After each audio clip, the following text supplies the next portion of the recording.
नमस्कार दोस्तों, मैं हूं शशांक और आप देख रहे हैं रविंद्र कुमार शर्मा को चैनल को। तो दोस्तों, हम सभी ये जानते हैं एक प्रॉपर फाइनेंशियल प्लान होना आपके गोल्स को पूरा करने के लिए बहुत ज़रूरी होता है। और आपको पता होना चाहिए आपको आज से 20 साल बाद कितने पैसों की ज़रूरत है और आज से आपको उसके हिसाब से कितनी इन्वेस्टिंग और सेविंग करनी चाहिए। अब दोस्तों, आधे से ज़्यादा लोग इन्वेस्टिंग और सेविंग की बात सुन के ही ये वीडियो बंद करके जा चुके होंगे। पर आज हम आपके साथ ऐसा ज़बरदस्त और बेहतरीन फाइनेंशियल प्लान शेयर करेंगे जो ज़्यादातर लोग फॉलो नहीं करते। देखिए, ज़्यादातर लोग फाइनेंशियल प्लानिंग इसलिए नहीं करते क्योंकि उन्हें ये सब चीज़ कॉम्प्लेक्स लगती है और बस ये समझकर कि उन्हें ये सब समझ नहीं आएगा वे समझने की कोशिश ही नहीं करते। वे लोग सिर्फ इतना कहते हैं, हटाओ यार, बैंक में एफडी कर दो, बस बन गया फ्यूचर। और बस इसी वजह से वे लोग अपनी वेल्थ क्रिएशन पे ध्यान नहीं दे पाते। पर आज इस वीडियो में हम आपको इस हार्ड फाइनेंशियल प्लानिंग को सिंपल वे में समझाएंगे। आज हम इस वीडियो में जानेंगे 5 steps of financial planning.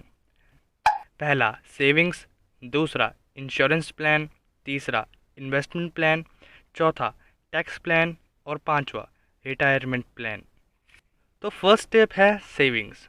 Savings में आपको एक थंब रूल याद रखना है कि जितना आपका एक महीने का खर्चा है, यानी कि मान लीजिए आपके घर का एक महीने का खर्चा 25,000 है, तो आपको इतना पैसा सेविंग्स में सेव करना है जो आपको 6 महीने तक यानी आधे साल तक कवर बैक दे। मतलब अगर आपकी जॉब किन्हीं कारणोंवश नहीं रही तो आपके पास 6 महीने होंगे दूसरी जॉब ढूंढने के लिए। यानी अगर आपके खर्चे 25,000 के हैं तो आपके सेविंग्स अकाउंट में 1,50,000 होने ही होने चाहिए। इससे हम इमरजेंसी फंड भी कहते हैं। अब हम सेकंड स्टेप पे आते हैं जो कि है इंश्योरेंस प्लान। इंश्योरेंस को आपको सिंपल ही रखना चाहिए, जैसे कि आपको 2 तरीके के इंश्योरेंस लेने चाहिए। पहला है लाइफ इंश्योरेंस, दूसरा है मेडिकल इंश्योरेंस। लाइफ इंश्योरेंस की अगर हम बात करें तो आपको आपके घर में सिर्फ उन्हीं लोगों का लाइफ इंश्योरेंस करवाना चाहिए जो कमाते हैं। जैसे मान लीजिए आप अपने घर में इकलौते कमाने वाले हैं, तो आप अपने साल की अर्निंग को कैलकुलेट कर लीजिए। मान लीजिए आपकी साल की इनकम 4 लाख है, तो उसके हिसाब से 20 गुना का लाइफ इंश्योरेंस आपको लेना चाहिए, यानी कि 80 लाख का इंश्योरेंस आपको लेना चाहिए। और उसके साथ क्रिटिकल इलनेस कवर आपको लेना चाहिए। वैसे आप ले सकते हैं, ये ऑप्शनल है, आप लेना चाहे तो ले सकते हैं। उसके अलावा मुझे नहीं लगता कोई और इंश्योरेंस ऐड ऑन करने की ज़रूरत है।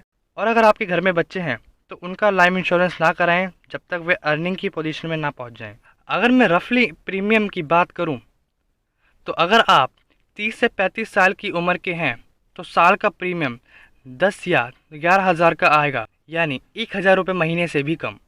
और आपको 1 करोड़ रुपए तक का लाइफ इंश्योरेंस मिल जाएगा। तो अब आते हैं हम दोस्तों हेल्थ इंश्योरेंस पे। हेल्थ इंश्योरेंस सबका होना चाहिए, घर में छोटे से बड़े सभी लोगों का। अगर आप अभी अफोर्ड नहीं कर सकते तो भी आप कोशिश करें पर मेंबर 1 लाख का कम से कम हेल्थ इंश्योरेंस लें, क्योंकि आपको पता है आज के हालातों के बारे में।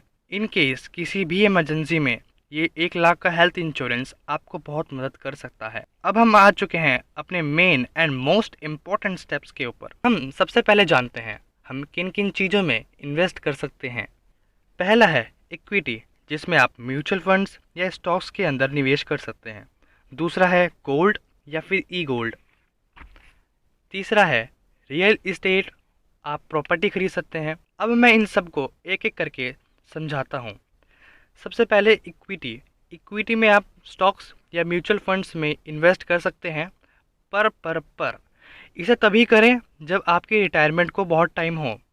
मान लीजिए अगर आपकी एज 20 से 25 की है तो ही आप इसमें इन्वेस्ट करें। और गोल्ड या प्रॉपर्टी के बारे में बता के मैं आपका टाइम वेस्ट नहीं करूँगा, क्योंकि हमारे परदादा के परदादा भी इन्हीं चीज़ों में इन्वेस्ट किया करते थे, तो इनके बारे में तो सबको पता है। पर अब आप बोलेंगे, शशांक भाई अभी तो आपने एक ई गोल्ड के बारे में बताया था, वो क्या है? तो भाई लोग, अगर आपको सोने में इन्वेस्ट करना है और आपका पर्पस ही है इन्वेस्टमेंट के लिए, तो आप फिजिकल गोल्ड में निवेश ना करें, क्योंकि इसके अंदर मेकिंग कॉस्ट लगता है और ज़्यादा अच्छे रिटर्न्स नहीं मिल पाते। जैसा कि मैंने कहा, अगर आप गोल्ड इन्वेस्टमेंट पर्पज़ के लिए ले रहे हैं तो आप ले सकते हैं सॉवरेन गोल्ड बॉन्ड, जिसमें मान लीजिए आपने आज गोल्ड बॉन्ड ख़रीदा 5,000 का और आज गोल्ड की कीमत 5,000 है, और अगर कल गोल्ड की कीमत 10,000 होती है तो आपके बॉन्ड की कीमत भी 10,000 हो जाएगी। पर इसमें ख़ास बात यह है कि जब आप 5,000 का गोल्ड बॉन्ड खरीदेंगे तो उसके बाद हर साल आपको उस बॉन्ड पर 2% का फिक्स्ड रिटर्न मिलेगा। देखिए दोस्तों, भारतीय लोगों को रियल एस्टेट से अच्छा खासा प्यार है, पर रियल एस्टेट जितना अच्छा लगता है उतना अच्छा नहीं होता।